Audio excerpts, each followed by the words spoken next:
Today, I want to talk about commandments or the laws of God. When I was younger, I didn't understand commandments. I trusted God that I should keep them, and I trusted that they were good, and I could kind of see the benefits of keeping the commandments. But to be honest, I didn't really understand why we had to keep commandments or why God gave us commandments in the first place necessarily. If everything in this life is more of a trial, why not just let everyone do what they want to do and they'll figure it out from there?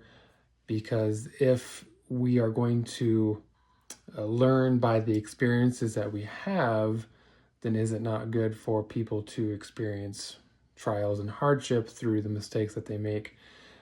So if we don't have to have commandments to learn, then why have commandments?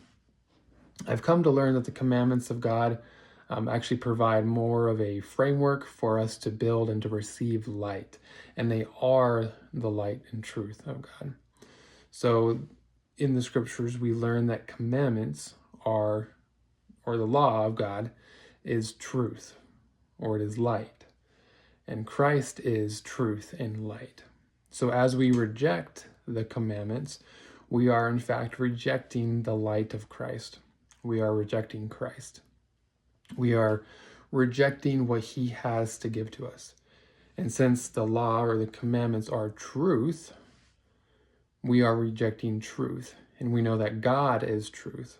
Christ received truth for truth. He received grace upon grace, light upon light, as he was on the earth, and we must do the same thing. If we are to become like our Father in heaven, we must grow in truth and light. If the commandments are truth, or the law of God is truth, then we must receive those laws, that truth, so that we can become like him. Now, this is a hard thing to do because I think many of us, naturally, we don't always want or desire to keep the laws or the commandments of God. There's some laws or commandments that are not to our liking. And that's part of why Christ did what he did, is so that we can grow, make mistakes, and learn for ourselves if we truly want to keep those laws and commandments. And in our desire to become like Christ, if we see that we don't desire the commandment, we can turn to Christ and give our hearts to him and ask him for help to change that desire. He may end up giving us experiences that show us that we don't want to avoid the law, that we don't want the opposite, but that we actually do want the truth. Or he may give us an understanding of the truth in a different way that will help us refine that desire and know for ourselves the truthfulness of the law and come to enjoy and to love it. Part of this journey is learning to love the law of God. As we receive the law, as we receive the commandments, and understand them and really have them become a part of us through Christ, after we receive the gift of the Holy Ghost and that light is added upon us and it becomes a part of us, we are sanctified through the law. So as we keep the commandments and trust in God in faith, because maybe we don't fully understand it because we don't have that truth yet, we don't have that understanding of the law completely. So as we act in faith and we keep the law and are obedient to the commandments, we are sanctified by the law or through the law, and we receive that light and are purified in the same. As we go through that purification process and are sanctified in the law, that truth then becomes a part of us. We become more like our Father in heaven, in which we are embodying the truth and light that he has for us. As we learn about the laws and the commandments, the laws, each law pertains to different truths that we must receive. Maybe not all in this life, because this life is just a small portion of our full journey.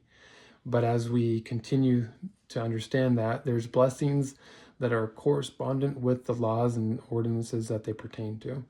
So if we say we want certain blessings, there's likely going to be some law that those blessings are associated with. Also, the bounds in which those laws pertain to, the truth that pertains to that law, I like to think of it kind of as a compass.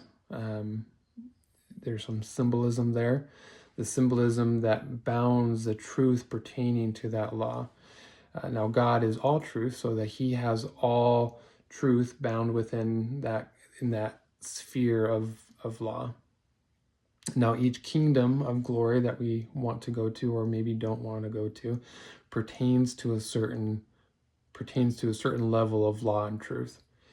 The celestial kingdom has all truth and all law. So if we want to live in the celestial kingdom with our Father in heaven, then we must be willing to accept and live by all the laws and truth that is pertaining to God. If we don't want to live by all the truth and law that pertains to God, and we reject certain laws and truth because we do not want that truth, then we will go to a kingdom which has truth and which we are willing to accept, which has law or commandments in which we are willing to accept, as each kingdom pertains to a certain level of truth and law. And then from there, we will live to the extent in which we are willing to accept and be happy with. If we're not willing to accept all the truth of God, then we're not going to be in a kingdom of glory in which that truth is not, if we don't want to accept it. God will not force us to live truth or law that we don't want to accept. If we want to change, we can turn to Christ, but he will not force that upon us. That's really the beauty of it, the agency that God allows for us to do. Now, if you have any questions, please comment below, and I'll look to answer those. Thank you.